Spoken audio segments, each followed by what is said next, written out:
नमस्कार। 5 चुनावी राज्यों में खराब प्रदर्शन के बाद कांग्रेस एक बार फिर मुश्किल में है और इन मुश्किलों से वो कैसे निकलेगी, ये एक सवाल कांग्रेस के बूथ लेवल के कार्यकर्ता से लेकर केंद्रीय स्तर पर काम कर रहे कार्यकर्ता के सामने है।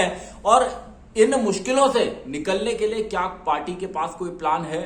पार्टी में असंतुष्ट नेताओं का एक बड़ा गुट है और उसकी भी लगातार जो मांगे हैं, लगातार जो बयान हैं वो मीडिया में आते हैं और इससे पार्टी नेतृत्व के सामने मुश्किलें खड़ी होती हैं।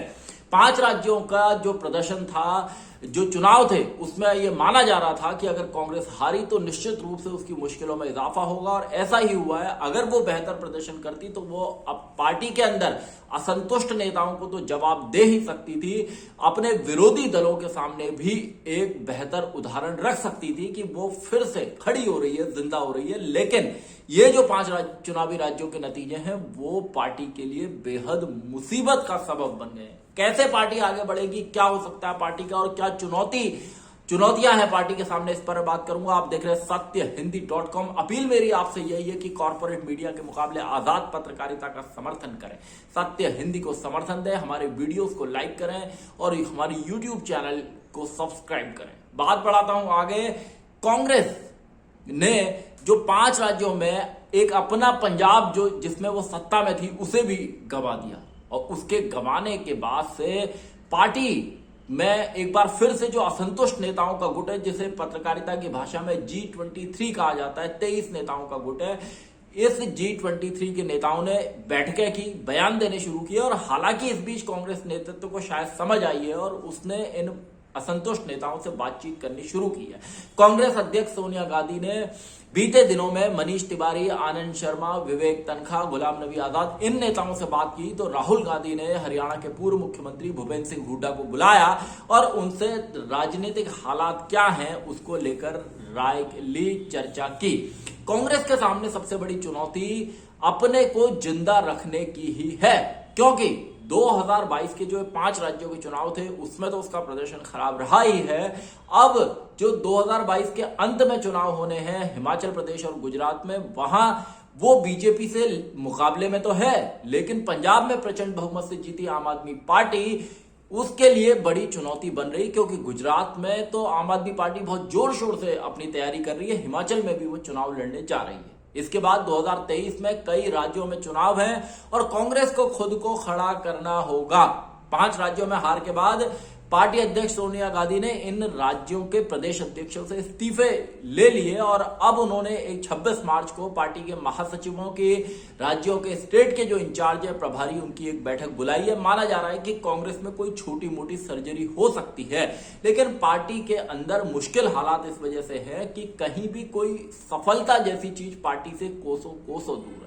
उत्तर प्रदेश में ऐसा लग रहा था कि प्रियंका गांधी पार्टी को खड़ा कर लेंगी, वहां जान फूक पाएंगे, लेकिन वहां बेहद खराब प्रदर्शन पार्टी का रहा। उत्तराखंड, पंजाब, गोवा, मणिपुर, सब जगह पार्टी ने बहुत ही निराशाजनक प्रदर्शन किया है। अब जो 2022 और 2023 का साल है, ये इन राज्यों के जो विधानसभा चुनाव है वो इस बात का फैसला करेंगे कि बीजेपी के खिलाफ कोई एक दूसरा यूपीए के अलावा कोई फ्रंट बनता है तो क्या कांग्रेस को उसकी कयादत करने का, उसकी लीडरशिप संभालने का मौका मिलेगा।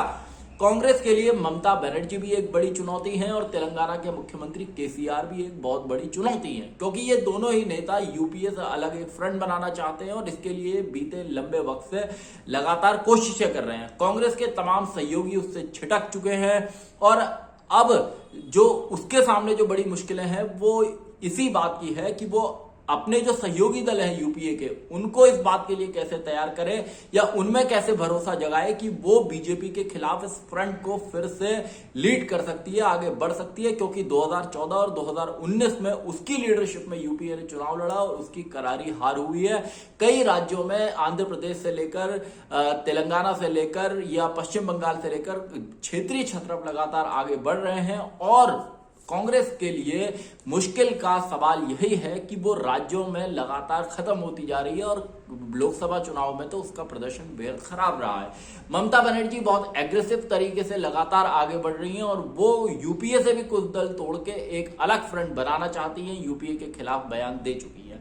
कांग्रेस को करना क्या चाहिए, ये एक बड़ा सवाल है। कांग्रेस को करना ये चाहिए कि जो बूथ लेवल का कार्यकर्ता है उसकी भी आवाज सेंट्रल लीडरशिप तक जाए और उनको सुने पार्टी, और उसके हिसाब से पार्टी अपने ऑर्गेनाइजेशन की ओवरहॉलिंग करे, इसकी मरम्मत करे और ऐसे नेताओं को आगे लाने का काम करे जो पार्टी के लिए समर्पण हो, समर्पित हो, कुछ कर सकते हो। क्योंकि लगातार ये देखा जा रहा है कि पार्टी चुनाव पे चुनाव हार रही है। कई राज्यों में, इसकी कोई गिनती नहीं है कि कितने राज्यों में पार्टी के कितने विधायक, सांसद, पूर्व मंत्री पार्टी को छोड़कर जा चुके हैं। अब अगर कांग्रेस आने वाले 1-2 साल में अपने आप को रिवाइवल के उस पर नहीं लाती, जिंदा नहीं करती, लड़ती नहीं दिखती, तो उसके लिए 2024 का चुनाव लड़ना बेहद मुश्किल हो जाएगा। और जो अभी भी सहयोगी उसके साथ है, उन सहयोगियों को साथ रखना ही मुश्किल हो जाएगा। बाकायदा उसको नए सहयोगी पार्टी के को खड़ा करने के लिए या यूपीए को मजबूत करने के लिए जोड़ने चाहिए। यूपीए में भी वो झारखंड में सहयोगी दल की भूमिका में है, महाराष्ट्र में सहयोगी दल की भूमिका में है, राजस्थान, छत्तीसगढ़ में उसकी सरकार है, लेकिन दोनों राज्यों में पार्टी के नेताओं के बीच जबरदस्त गुटबाजी, और पंजाब जो है वो गुटबाजी के कारण हार चुकी है कांग्रेस। वहां सबसे बड़ी वजह जो हार की है वो गुटबाजी ही रही है। ऐसे में सवाल बहुत ज्यादा है कांग्रेस के सामने, और उसको इस बात को दिखाना होगा कि उसकी जो आलोचना राजनीतिक विश्लेषकों की ओर से, मीडिया की ओर से, या अपने भी घर के लोग जो उसकी आलोचना कर रहे हैं, पार्टी के नेता, विरोधी दलों के नेता, आम लोग, सामाजिक चिंतक जो उसकी आलोचना कर रहे हैं, वो उन आलोचनाओं को गंभीरता से ले, कुछ सीखे, समझे और तब एक रोड मैप बनाए और उसके हिसाब से आगे के चुनाव लड़े। और ये बेहद जरूरी है। हालांकि ये डेमोक्रेसी है, लोकतंत्र है, यहाँ चुनावी हार जीत लगातार लगी रहती है। कई दल हारने के बाद जीते हैं, कई दल जीतने के बाद हारे हैं, और इस सब के बीच में लेकिन दल वही खड़ा होता है जो लगातार अपनी उपस्थिति को, मजबूत उपस्थिति को बनाए रखे। हमने ममता बनर्जी को देखा, शरद पवार को देखा, जो कांग्रेस से ही निकले लेकिन उन्होंने अपना एक सियासी वजूद कायम किया। ममता बनर्जी ने वाम दलों के लंबे शासन के बाद बंगाल में अपनी जबरदस्त धमक बनाई है, और वहां लेफ्ट और वाम दल और बीजेपी का सुपड़ा, लगभग वाम दल और लेफ्ट का तो सुपड़ा साफ किया हुआ है। तो ऐसी लीडरशिप कांग्रेस को स्टेट्स में भी खड़ी करनी होगी, और पार्टी के लिए बहुत जरूरी है कि वो एक्टिव दिखे, और एक्टिव सिर्फ सोशल मीडिया पर न दिखे, जमीन पर भी लड़ती हुई दिखाई दे।